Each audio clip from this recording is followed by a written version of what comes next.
Good afternoon. My name is Mandy Offerly, and I'm with the Cedar Key News. And we have with us today Joe Hand, who is a candidate to reseat himself on the Cedar Key Water and Sewer District, a seat that's open currently, and he is rerunning for it. So, good welcome, Joe. Thank you. You're welcome. We'll start off with a broad question. You know, you wrote a self-introduction for us.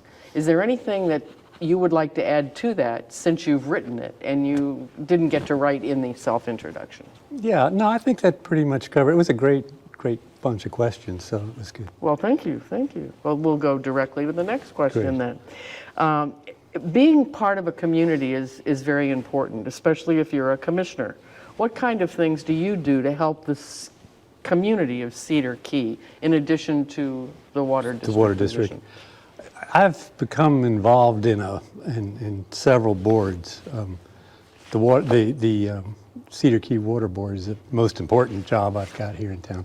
But I'm also on the garden club, and we do trips, and that's a big part of my agenda. And I'm also on the Friends of the Refuge Board too. So that's pretty interesting.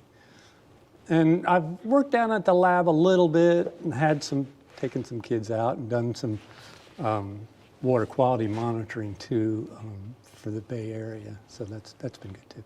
Okay.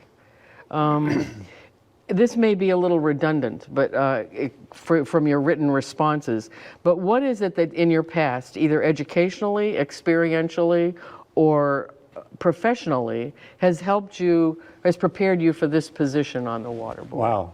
Mm-hmm. Probably my master's degree from University of Florida, environmental engineering, was really good. That was right along the lines of what I needed to know about water chemistry, biology, statistical analysis. That was great. And there I worked on a project that was financed by the state on water quality in the Middle St. John's area, Orlando area. And I actually was able to move right from that thesis work up to work for the state. Oh. And that's what started my 35-year career with the state. So, okay. So my career was surface water quality analysis for EPA. We wrote a report every 2 years we'd send off to EPA, and it talked about the good areas of water quality in the state, the bad areas, what was causing the problems, what were the trends. So I spent a lot of years working on that report. So I got a familiarity with water quality and what was going on in the state of Florida. So that was real helpful. Did you have any idea when you moved to Cedar Key that you would be on the water board? No. I bet. No. Tell us if about the disadvantages or the advantages to the Sunshine Law. Do they affect you advantageously or disadvantageously? Yeah, I'm not fond of it. We've adhered to it totally. It would be nice to have discussions. I mean, it's a complicated issue that we're facing with, and the meetings, one day a month. It would be nice if we had additional time to talk to the board about some of the issues, and that would be nice. I mean, if it was just a cut and dried, make a decision, and you don't really have to do anything more, then that would be, that would be okay. But this is pretty complicated what we've been doing. Mm-hmm. So it'd be nice to have more time. Understood. What are your plans if you get this position again? What are your plans to make the commission even better for the next 2 years? All right. At this point, I'd like to go through a little bit of my history on the board and talk about where we came from and where we're at right now. Great. I started 5 years ago on the board, and I think it was like the first meeting, first or second meeting. The consultants came in and laid down a new $5 million drinking water plant. And we had all the money lined up, and we had a new plan. It was like, wow, this is a great job. I mean, it's all the work's already been done, and we're going. What I didn't understand, and we didn't know at the time, is that you can lay out whatever engineering you want to do, but unless you really try working with our water, with the drinking water proposed plant, there's no telling what'll happen. And they had this ultrafiltration new design that they were going to use on Cedar Key. So they brought in, they do prototype studies, just make sure all the parts work. They brought in the ultrafiltration and it clogged up immediately on our water. It was like, oh boy, back to the drawing board, and the consultants go back and they go, green sand filter, that's what'll fix it, you know. So they bring in the green sand filter. I mean, these are projects that take a while, these pilot projects, and they bring in the green sand, start to run that test, and they're real cocky. The green sand people say, we can solve your problem, no problem. And we clog up the green sand filter, you know, and it's like, and I went back and looked at that study pretty thoroughly. Recently, I've put a lot of time into trying to understand what's going on with water quality, last year and a half or so. And I went back and looked at that study, and they found out that really small particles were clogging up. And they're talking about 1 nanometer particles, and your hair is 70 nanometers, your width of your hair. So these are tiny, tiny particles, like bacteria size particles. And that's what clogged up the system. So our water is difficult to treat. So back to the drawing board again, you know, and of course you all know, I don't know if we're going to get into the disinfectant byproduct, TTHM issue, but that's our biggest issue here is treating our organics that are in the water and cleaning them up. And the organics work with the chlorine to cause a problem of DTHMs in the distribution system. So they say, back to the drawing board, we go for chlorine dioxide. Well, if we try a different disinfectant, maybe that'll work.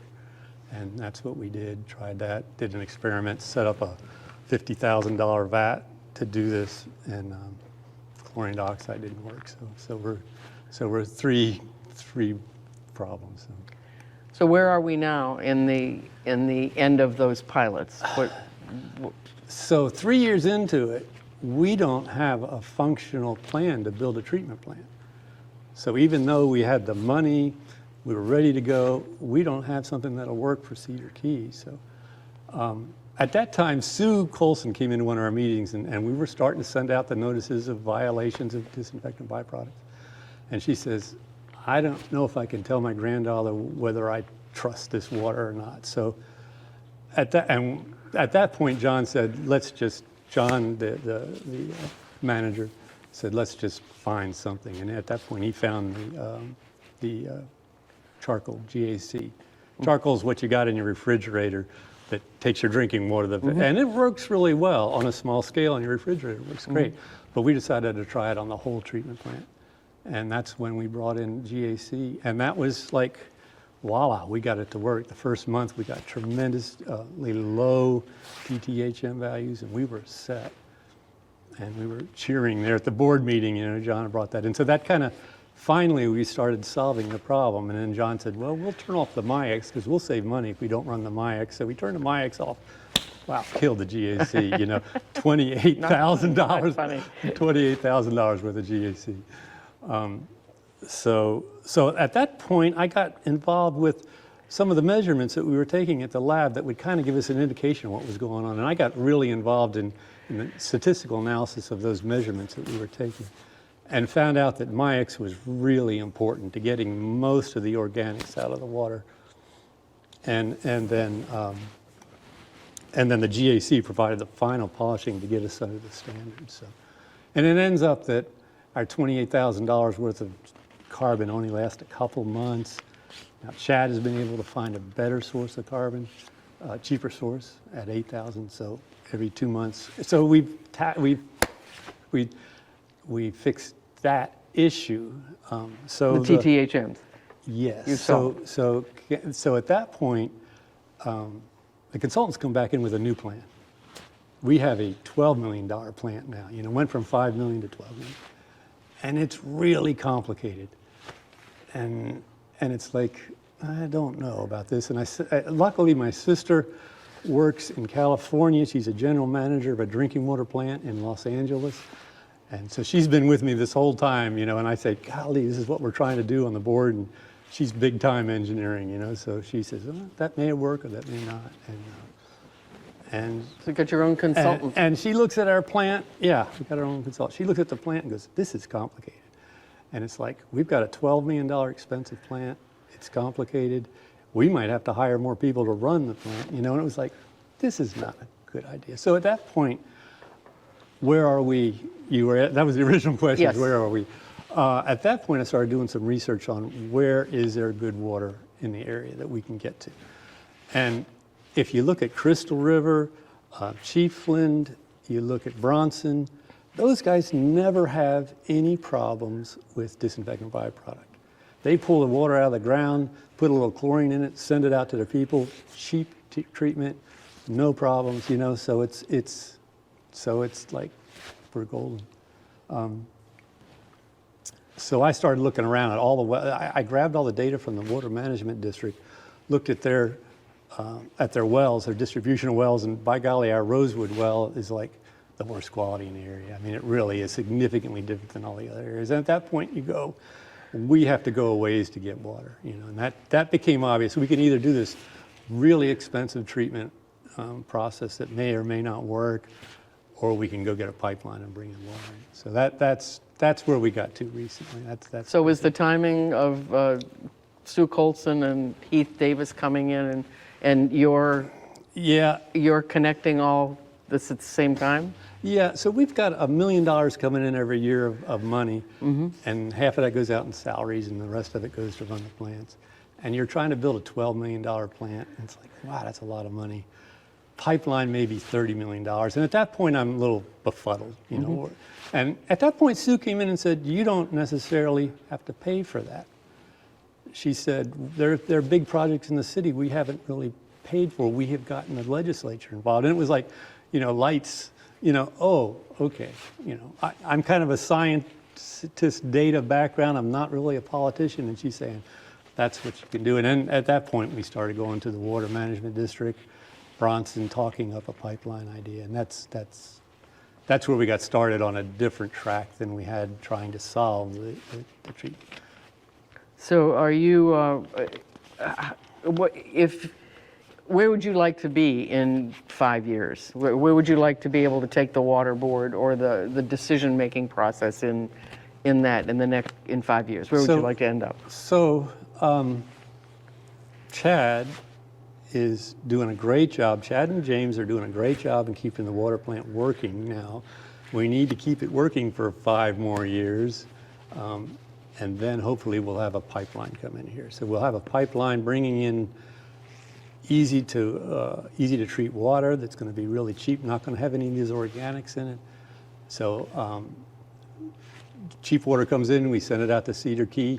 The Water Management District is even talking about taking our sewage back off the island, which would be tremendous. I mean, bingo. So that's where if we're there in 5 years, if we actually have all this built out, we're in good shape. Okay, you have only been on the district for 5 years, but can you cite some of the other major things that the district has accomplished in the last decade around town, infrastructure-wise? What have they done? Well, we put all the roads down. What was that? Just when I came in, I bet that was 2011 or something, 2012. And there was a lot of redoing of all the pipes downtown, and that was neat. That was a joint effort with the city and the water board too. Once they were doing the roads, it was like, let's redo all the pipes. So that was real important because there was some problems with pipes downtown. So that was a major thing. Anything else you can think of in the last 10? 5?